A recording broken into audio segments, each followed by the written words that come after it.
I have been making many videos lately. Got other things on my mind these days that are more important. But every once in a while, a gem like this clown goes on the TV and starts to spout off. And I want to point out the intrinsic hypocrisy of left-wingers like Graham Nash from Crosby, Stills and Nash. He's going to talk about some things, and I want to pick him apart because really he deserves to be intellectually bitch-slapped. So he'll talk about how he has a sense of duty to humanity. He'll talk about that he's an Englishman, but he needs to live in America because he wants to vote, like as if he couldn't vote in England. He talks in all these psychobabbling, left-wing, hang-on to the 60s, flower power insanities. The man is a walking pharmacy from all the drugs he and his compatriots have ingested through their life. I'm 65. I never did a drug. So first of all, if you have a chemical problem, if you can't control what you put in your body, I don't want to hear your political opinions, and I don't want to hear your philosophy. If you're a degenerate betrothed to taking drugs, and that you've walked around for a better portion of your adult life drug-induced, you have surrendered your right to an opinion to me about anything, even about doing drugs, which I have utterly no interest in hearing about. But this guy who considers himself so philanthropic and so socially responsible would never calculate how many people became drunken, drug-induced degenerates from following his lead. He would never consider that. He's going to talk about the evils of Trump, who never put us in a war.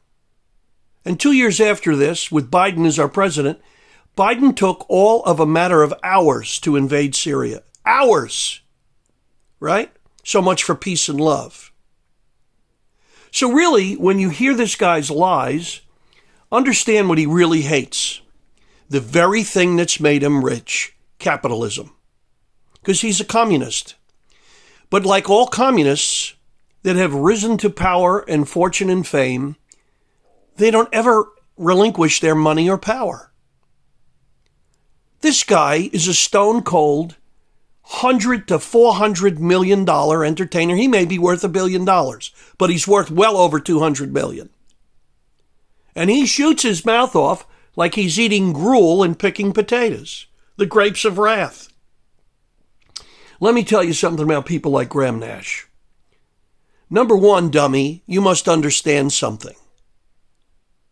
That every communist country in the world is pathologically insane, intrinsically. Do you know why? They talk about how they hate capitalism, but they all deal in capital. The biggest communist country in the world, China, has a yuan. And the biggest communist country other than China was the Soviet Union, and they had a ruble. So after all the tumult and bloodshed of over 60 million dead people in Russia, and in twice that probably in China since their revolution, they never did away with the money system. How do you explain that, Mr. Nash? And how do you explain you having all that money? Because if you really believe in the proletariat and the sharing of the wealth, as per Marx and Lenin and all the rest of those psychopathic murderers who stole everything by thuggery in the name of flower power, right? The very first thing they did was murder the Tsar and his beautiful family. They butchered them. But you don't see hate there. No, because Donald Trump said mean things. He said mean things. Communists butcher hundreds of millions of people, but they say such nice things. They say equality, and they say unity. Unity in the gulag. Now, where's your unity, Mr. Nash? Why have you not shared everything you have with your neighbors? And then you're going to talk about what matters to you, love and friendship, but you hate You hate David Crosby.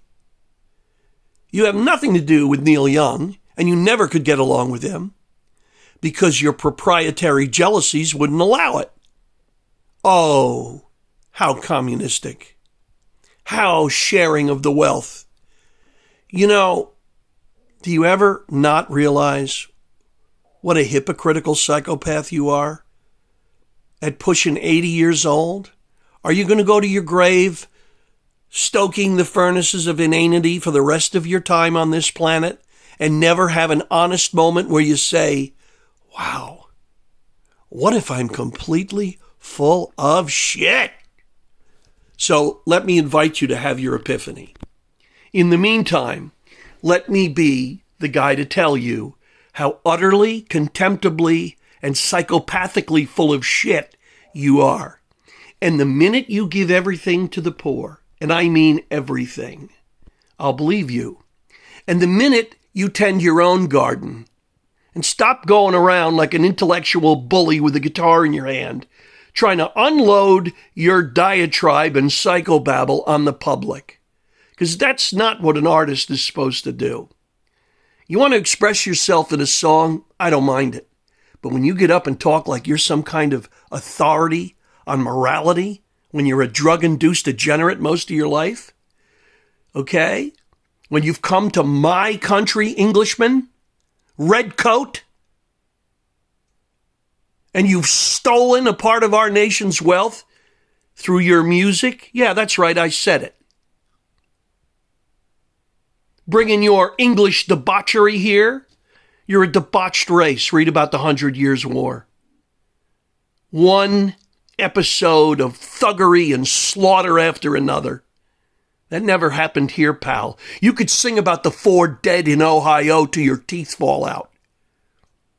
But other than our Civil War, we've never had battles all over the fields of every place in this country, murdering each other for royal hypocrites like your people. That's why we're Americans. And because of your Englishness and your British imperial bullshit that you've inflicted upon the world, you were the original Nazis. Witness India, the Pakistan bifurcation, what you did in the Middle East, we've been paying for with the rest of the world. What you did in Iraq, what you did in Transjordan and Israel. You bloody Brit hypocrite. You, I never want to hear from. Of all the tribes on earth, I don't want to hear from a limey. The sun never set on your empire because you couldn't trust a limey in the dark. I have much more respect for Germans, who you provoked into World War I, along with the French and the Russians. You did that, pal, which begat Hitler. So you take your English hypocrisy and your royal degeneracy and you put it where the sun doesn't shine.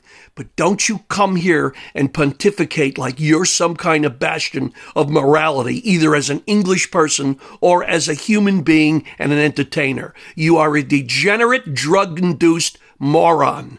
You happen to be talented musically. Okay? Let me go so as far to say I enjoyed your singing. But when you start about this, and you're too obtuse to comprehend this, how many times have people got up and walked out of concerts that you put on because you shut your stupid mouth off about stuff that you are not qualified to talk of, especially about my government and my country?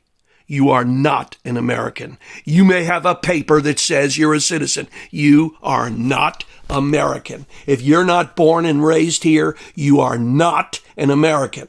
Let me amplify. My grandparents came here from Greece and Sicily, and they became Americans, but they were never American like me, because they weren't born and raised here. And that's what you can't understand, Englishman. So keep talking your nonsense. It brought something into the world that was positive and not negative. So, Mr. Nish, why did you want to do this European tour? I have songs I've written. I want to sing. Yeah. I'm a musician. Yeah. I want to communicate with people. Not to make money. And to think about things they may not think about, and I need them to enjoy themselves. Right. And not for money. One of the things that I need my audience to know is that I want to be there making music for them. I'm not going to phone it in. I'm not going to do it half-assed. I'm going to do it the best way I can. But you charge them to come and listen to you. How would you describe that best way? Being able to dig deep inside of me and sing a song like Our House that I've sung 1,000 times and still mean it. I still want to put the same passion into the delivery of the song that I did when we made the record and when I wrote the song. That's why. Yeah. Close to 50 years ago, when the song originally was written, it's on a legendary album. How do you look at that, looking back 50 years in time? He's going to tell you he doesn't look back, but that was when you were living with Joni Mitchell, who helped you write that song. And you don't talk about Joni Mitchell. And you were living with her, you might have been married to her, but what happened? Oh, you moved on. You moved on to greener pastures. When it was written. I don't. You don't? Don't think back. There's no point. What can you do about the past? You heard that? Watch how many times he doesn't talk about the past. Not very much. And so I'm always looking forward to the song I'm writing now and the show I'm going to do tonight. I don't think about the past too much. The underlying title of the European tour is called An Evening with Songs and Stories. We used to go for songs, and now people tend to go for stories and songs. Because the art of songwriting to people that enjoy music but don't write music, the art of songwriting is very mysterious. I'm not even sure how I can describe what I go through. I wake up in the morning, I'm alive, I get on with my day, I check the news from around the world, I check local newspapers, I check what's going on with my friends, and I write about my life. That's all I've been doing all my life. What do you learn from yourself while playing your songs in 2019 solo with an acoustic guitar? Or... I've learned that my songs, to me, are true. They're about something real. Our House, my relationship with Joni Mitchell, Military Madness, about my father going off to World War II, Immigration Man, about what happened to me at the immigration desk in Canada many years ago. Cathedral I wrote for, realizing that, more people have died in the name of God than any of our major wars. And it's been happening constantly. Be careful, Englishmen, because that's not the history of England. You died for royalty and booty. Okay? So before you start blaming God, okay, it's about power and money. Socrates wrote that 2,500 years ago. All wars are fought for money. Don't blame God for men's greed, sin, and inanity. For thousands of years. Use the mic. Talk about it. Are you have to talk about it. You have to deal with this. By the way, the hypocrisy of this Englishman to try to lay this at the feet of religion and God. The evil of men. That's exactly what the devil wants. Jesus Christ came in the name of peace. He never celebrated war. And just because human beings, governments, or phony churches broke all the concepts of Jesus Christ doesn't make Jesus wrong. Okay? It's the difference between implied and inferred. What is meant to be and what is done by hypocrites and inane, greedy, evil people. The politicians are ruling our lives. Yeah. So therefore you choose to underline your performances with an evening of songs and stories. Yes. Okay. Because, as I said... Here it comes. Songwriting is mysterious to most people. Yeah. They want to know what you were thinking when I wrote Immigration Man on. You see the ego of this guy? Most people don't care about that, Mr. Nash. If they like a song, it hits them viscerally. And they'll either sing along with it or they'll tap their feet to it. But most people don't intellectually try to dissect why you wrote the song. This is your own self-inflated ego informing you. Yeah, I'm sure there's a few people that want to know, geez, what's that song about? Yeah, I mean, everybody does that from time to time. But it is not the burning motivation in most of your customers. Most of your customers like your songs because they're good. They have harmony, they have melody, they can sing to it.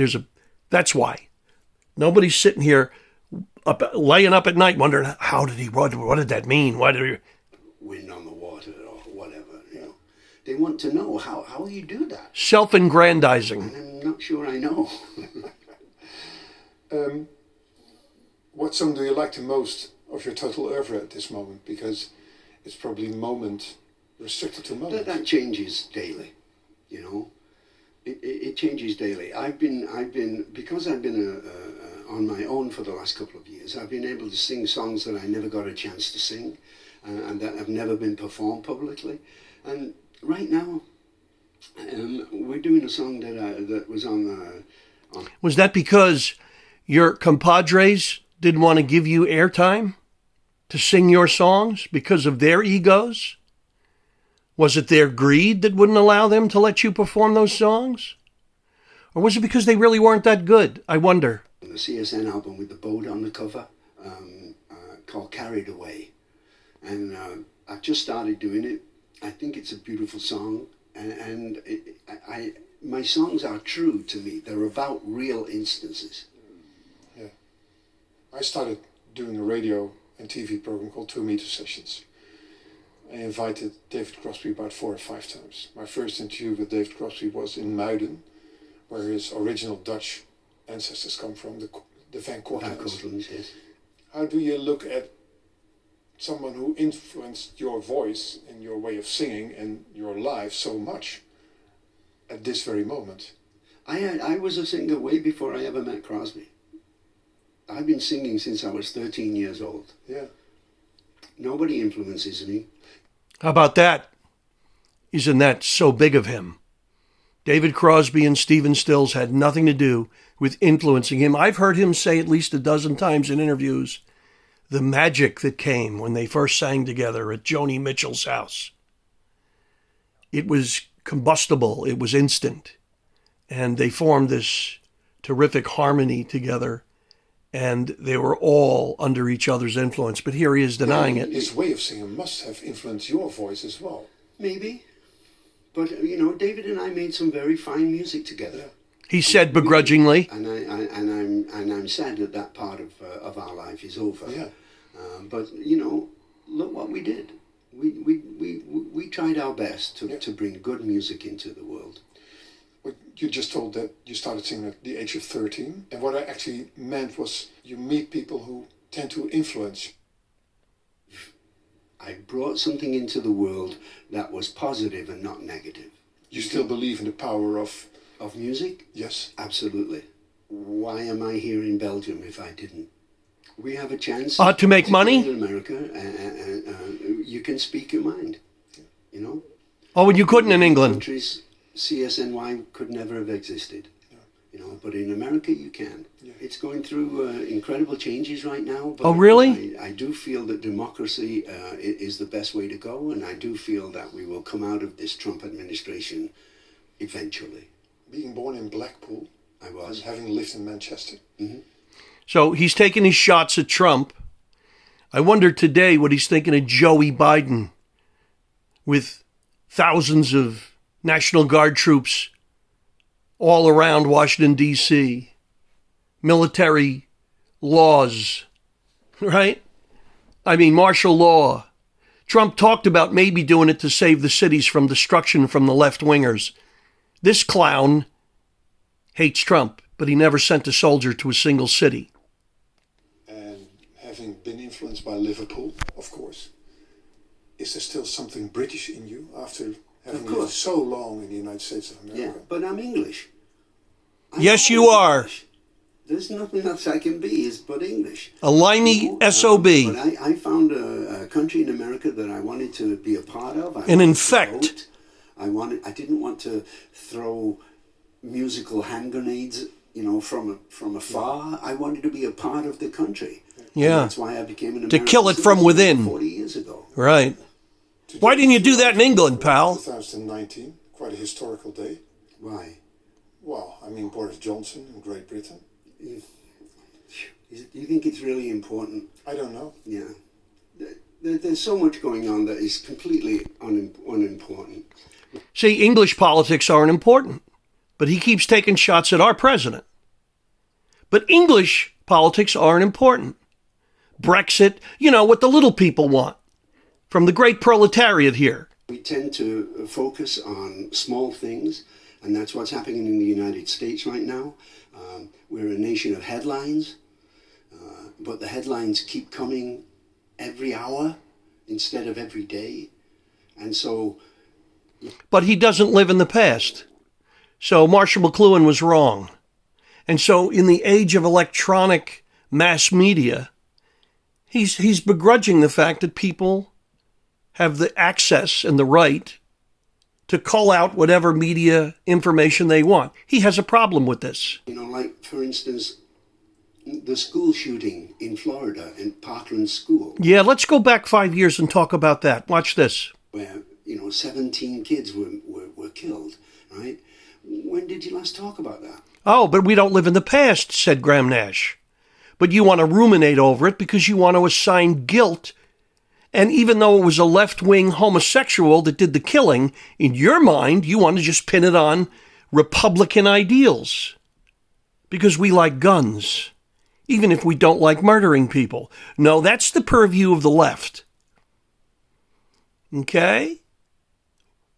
You want to burn down cities and call them peaceful demonstrations. You hypocrite, lying degenerate. You are as inane and dumb as you are confused about everything. No, because what happened yesterday. Let's get on with what's going on today. So there's another headline today. We just keep getting distracted from what's going on. Yeah. And the Trump administration in the United States has made an art of distraction. Oh, Trump did. Focus. How do you see that? I think you have to start with yourself. Like you did.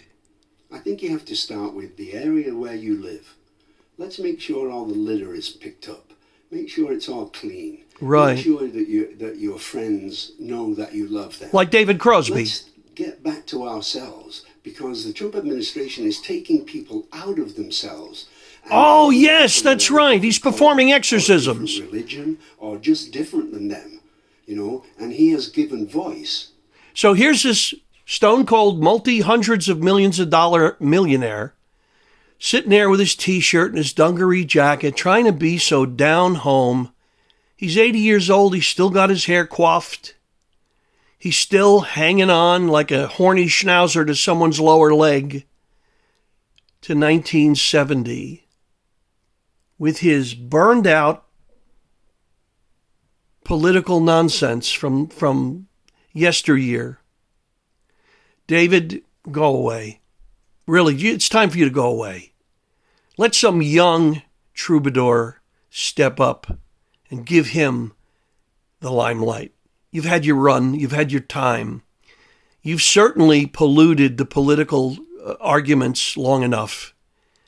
And your hypocrisy is just like overflowing. So go back to your garden. Go back to England. Go back to Liverpool.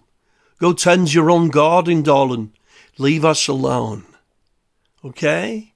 Because America was built by rugged individualists who don't like big government and social order. Okay? And class order like in England. We don't have nobles and lords, love. We don't have kings and queens. And every American out there, when you hear someone say, like about the Kennedys, that's America's royalty, you should want to kick whoever said that right square in the nuts. Because that is the greatest affront to our republic. Royalty is no different than fascist dictator or communist dictator. Royalty is anathema to our democratic republic. Anathema. And that's England. That's why they cling to it.